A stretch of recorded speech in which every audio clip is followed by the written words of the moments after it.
నమస్తే. నేను మీ అశ్విని కుమార్. బిఎస్ఎన్ఎల్ భారత సంచార్ నిగమ్ లిమిటెడ్ మొట్టమొదటిసారి దాదాపు 17 సంవత్సరాల తర్వాత ప్రాఫిట్లోకి వెళ్ళింది. 2007 నుంచి నష్టాల్లో కూరుకుపోయింది. 2009లో అఫీషియల్గానే బిఎస్ఎన్ఎల్ మేము నష్టాల్లో ఉన్నామంటూ కూడా ప్రకటించింది. 99 నుంచి 2004లో అప్పుడు ఎన్డీఏ ప్రభుత్వం నష్టాల్లో ఉన్నదాన్ని లాభాల్లోకి తీసుకొచ్చింది. ఆ తర్వాత యూపీఏ 1లోనే బిఎస్ఎన్ఎల్ నష్టం మొదలైంది. 2009కి పూర్తిగా నష్టాల్లో మునిగిపోయింది. 2007 తర్వాత 2024, 25 క్వార్టర్లో మొట్టమొదటిసారిగా 262 కోట్లు లాభంలోకి వెళ్ళింది బిఎస్ఎన్ఎల్. ఇదేమంతా చిన్న విషయం కాదు. అప్పుడు అందరూ కూడా బిఎస్ఎన్ఎల్ని మూసేస్తారు, లేకపోతే ప్రైవేటైజేషన్ చేస్తారు అంటూ కూడా చాలా రూమర్ స్పెక్యులేషన్స్ వచ్చినాయి. ఇది ఎలా సాధ్యమైంది? మోడీ క్యాబినెట్ 2019లో, 2022లో, అట్లాగే 2023లో కూడా ఈ రివైవల్ ప్యాకేజెస్ అన్నిటినీ కూడా రివైవ్ చేసింది ఒకసారి ఈ బిఎస్ఎన్ఎల్ ప్యాకేజెస్ అన్నిటినీ కూడా. అంతేకాకుండా ఎంప్లాయ్మెంట్ కాస్ట్ వీటన్నిటినీ కూడా తగ్గించుకుంటూ వచ్చింది. మొత్తం ఈ డెబిట్స్ అప్పులంతా కూడా వీటన్నిటిని కూడా రీస్ట్రక్చర్ చేసింది. అసెట్స్, ఆస్తులు ఎక్కడెక్కడ ఉన్నాయి వాటినన్నిటిని కూడా మానిటైజ్ చేసింది. 4G, 5G ఈ సర్వీసులంతా కూడా ముఖ్యంగా గ్రామీణ ప్రాంతాల్లో వీటి మీద కూడా ఫోకస్ పెట్టింది. ఈ 4G సైట్స్ అంతా కూడా 50,000 లొకేషన్స్లో 2024కి పూర్తి చేసింది. 1,00,000 సైట్ల వరకు మొత్తం భారతదేశంలో 2025 కల్లా పూర్తి చేయాలనుకుంటోంది. అంతేకాకుండా 4Gని 5G కింద కూడా అప్గ్రేడ్ చేయబోతోంది. కొన్ని చోట్ల అయింది కూడా అప్గ్రేడ్. ఒక భారత్ నెట్ ప్రాజెక్ట్ అని ఉంది. ఈ భారత్ నెట్ ప్రాజెక్ట్ కింద దాదాపు 139 కోట్లు అప్రూవ్ అయినాయి 6 లక్షల గ్రామీణ ప్రాంతాల్లో.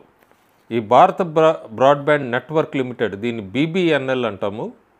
ఇది ఒక బిఎస్ఎన్ఎల్లో ఒక చిన్నది.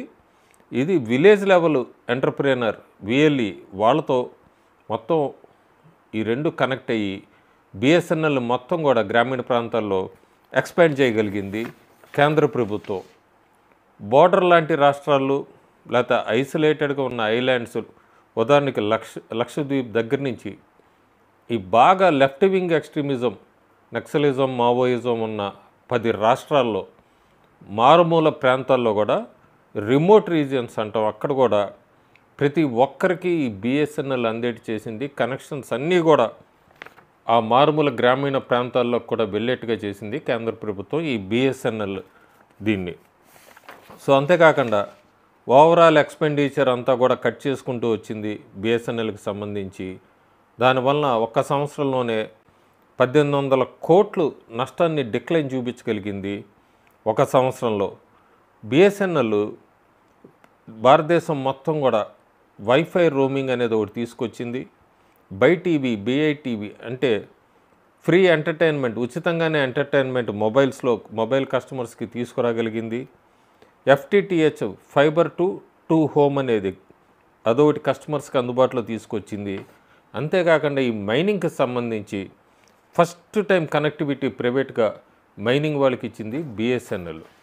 సో ఇన్ని మార్పులు చేర్పులు ఈ కేంద్ర ప్రభుత్వం బడ్జెట్స్లో తీసుకురావటము, ఇవన్నీ బడ్జెట్స్లో ఇంత అలాట్ చేయటము, కనెక్షన్స్ మారుమూల ప్రాంతాల్లో, రాష్ట్రాల్లో ఎక్కడైతే లెఫ్ట్ ఎక్స్ట్రీమిజం ఉన్న ప్రాంతాల్లోకి, రాష్ట్రాల్లోకి, బోర్డర్లకి మొత్తం ఇంత తీసుకురావటం వల్ల మొట్టమొదటిసారిగా బిఎస్ఎన్ఎల్ 260 కోట్ల రూపాయలు ఫస్ట్ క్వార్టర్ ఫైనాన్షియల్ ఇయర్లో చూపించగలిగింది.